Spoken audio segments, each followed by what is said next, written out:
ಎಲ್ಲ ಸಮುದಾಯದ ಮುಖಂಡರಿಗೆ ಅಭಿನಂದನೆಯನ್ನು ಸಲ್ಲಿಸ್ತಾ, ಜಗದ್ಗುರು ರೇಣುಕಾಚಾರ್ಯರು ಕೇವಲ ಒಂದು ಜಾತಿ ಮತ ಪಂಥ ಪಂಗಡಕ್ಕೆ ಸೀಮಿತರಾದವರಲ್ಲ. ಅದಕ್ಕಾಗಿ ಜಗದ್ಗುರು ರೇಣುಕಾಚಾರ್ಯರ ಜಯಂತಿಯನ್ನು ಎಲ್ಲ ಸಮುದಾಯದವರು ಕೂಡ ಇಲ್ಲಿಯವರೆಗೆ ಆಚರಿಸುವಂತೆ ಬಂದಿದ್ದಾರೆ. ಈ ವರ್ಷ ಜಗದ್ಗುರು ರೇಣುಕಾಚಾರ್ಯ ಜಯಂತಿ ನಾಳೆ 12ನೇ ತಾರೀಕಿಗೆ ನಡಿಬೇಕಾಗಿತ್ತು.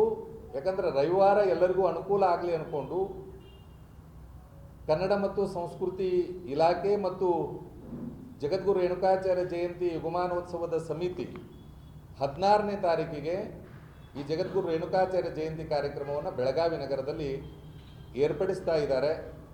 ತಾವೆಲ್ಲರೂ ಕೂಡ ಅದಕ್ಕೆ ಭಾಗಿಯಾಗಬೇಕು ಅನ್ನೋದನ್ನು ಈ ಸಂದರ್ಭದಲ್ಲಿ ಹೇಳ್ತಾ, ರೇಣುಕರ ಬಗ್ಗೆ ನಾವೆಲ್ಲರೂ ಕೂಡ ತಿಳ್ಕೊಂಡಿರ್ತೀವಿ. ಆದರೆ ಜಗದ್ಗುರು ರೇಣುಕಾಚಾರ್ಯರು ಬೋಧಿಸಿರತಕ್ಕಂಥ ಶ್ರೀ ಸಿದ್ಧಾಂತ ಶಿಖಾಮಣಿಯಲ್ಲಿ ಇದನ್ನು ಸ್ವತಃ ಅಧ್ಯಯನ ಮಾಡಿ ಈ ದೇಶದ ಪ್ರಧಾನಮಂತ್ರಿ ಹೇಳ್ತಾರೆ, ಸಿದ್ಧಾಂತ ಶಿಖಾಮಣಿ ಅದು ಪಠ್ಯ ಆಗಬೇಕು, ಎಲ್ಲರೂ ಓದಬೇಕು ಅಂದ್ಕೊಂಡು.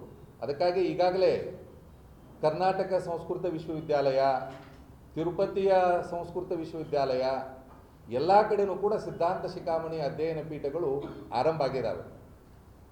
ಜಗದ್ಗುರು ರೇಣುಕರ ವಿಚಾರವನ್ನು ನಾವೆಲ್ಲರೂ ಕೂಡ ಅಳವಡಿಸಿಕೊಂಡು ಬದುಕಿದರೆ ಇಡೀ ಭಾರತವನ್ನು, ಅಂದರೆ ಹಿಂದೂ ಸಮಾಜವನ್ನು ಕಟ್ಟಲಿಕ್ಕೆ ಸಾಧ್ಯ ಅನ್ನೋದನ್ನು ಈ ಸಂದರ್ಭದಲ್ಲಿ ಹೇಳ್ತಾ, ಎಲ್ಲರೂ ಕೂಡ ರೇಣುಕಾಚಾರ್ಯ ಜಯಂತಿಯನ್ನು ಅದ್ಧೂರಿಯಾಗಿ ಆಚರಿಸಲಿಕ್ಕೆ ತಾವೆಲ್ಲ ಆಗಮಿಸಬೇಕು. ಕಾರ್ಯಕ್ರಮದ ವಿಚಾರವನ್ನು ಮಹಾಂತೇಶ್ ಕೌಟಗಿಮಠರು ನಿಮಗೆಲ್ಲ ತಿಳಿಸ್ತಾರೆ ಅನ್ನೋದನ್ನು ಹೇಳ್ತಾ ನಮ್ಮ ಮಾತಿಗೆ ವಿರಾಮ ಕೊಡ್ತಾ ಇದ್ದೇವೆ. ಜೈ ಗುರುಷಾ. ವೇದಿಕೆ ಮೇಲೆ ಆಸೀನರಾಗಿರ್ತಕ್ಕಂಥ ಶಟಸ್ಥಲ ಬ್ರಹ್ಮಿ ಚಂದ್ರಶೇಖರ ಶಿವಾಚಾರ್ಯ ಬಿಗಿನಿಂಗ್ ಇತ್ತು. ಏನಾಗಿದೆ ನಾನು ಹೇಳುವಾಗ ಅದಕ್ಕೆ 2 ಲೈನಲ್ಲಿ ಹೇಳಿದೆ. We have become a very small communities now. Everybody is identified by not the entire community. He is identified by his sub-community. Subsection, smallest of the small communities. But ಎಲ್ಲಿವರೆಗೆ ನಾವು ವಿಘಟಿತರಾಗ್ತಾ ಹೋಗ್ತೀವಿ, ಅದು ನಮ್ಮನ್ನು ಸಮಾಜದಲ್ಲಿರ್ತಕ್ಕಂಥ ಒಡಕುಗಳು ಕಂದಕಗಳು ಜಾಸ್ತಿ ಆಗ್ತವೆ. ಅದಕ್ಕಾಗಿ we want to bring all the subsections, not only in Lingayat or Veerashaiva sub-communities, among all Hindu sections, ಎಲ್ಲ ಸಮುದಾಯಗಳನ್ನು ಒಂದುಗೂಡಿಸ್ತಕ್ಕಂಥ ಒಂದು ವೇದಿಕೆಗೆ ತರ್ತಕ್ಕಂಥ ಒಂದು ಪ್ರಯತ್ನ ಇದಾಗಿದೆ ಅಂತೇಳಿ ಹೇಳಿಕೆ ಬಯಸ್ತಾ ಇದ್ದೀನಿ.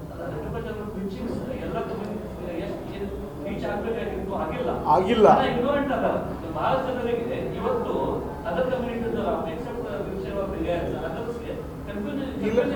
ಇದು ಈಗ that is the beginning. ನಾವು ದಯವಿಟ್ಟು even I will request the press people to attend the ಉಪನ್ಯಾಸ by Gangadharaiah, because unless and until we go to the depth, ನಾವು ಯಾವ ಸಮಾಜ ಯಾವುದೇ ವರ್ಗದ ಸಂಪೂರ್ಣವಾಗಿರ್ತಕ್ಕಂಥ ತಿಳುವಳಿಕೆ ನಮ್ಗೆ ಎಲ್ಲಿವರೆಗೆ ಆಗೋದಿಲ್ಲ, ನಾವು ಯಾರೂ ಸಹಿತ ಅದನ್ನು ಅರ್ಥ ಮಾಡ್ಕೊಳ್ಳಿಕ್ಕೆ ಆಗೋದಿಲ್ಲ.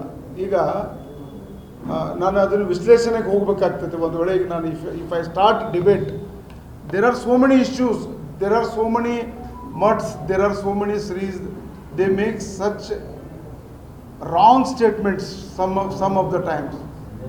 ಅದು ಸಮಾಜವನ್ನು ವಿಘಟಿತ ಮಾಡ್ತಕ್ಕಂಥ ಅನೇಕ ಸಂದರ್ಭಗಳನ್ನು ನಾವು ನೋಡಿದ್ದೀವಿ.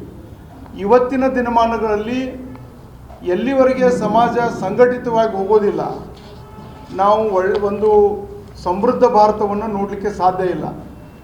It is a new beginning. ನಿಮ್ಗೆ ಆಶ್ಚರ್ಯ ಅನ್ನಿಸ್ಬೋದು, ನಾನು I never participated in any such ಜಯಂತಿ ಕಾರ್ಯಕ್ರಮಗಳಿಗೆ ನಾನು ಎಂದೂ ಗೌರವ ಅಧ್ಯಕ್ಷ ಆಗಿರಲಿಲ್ಲ. But this is the first time we have somewhere we have to begin.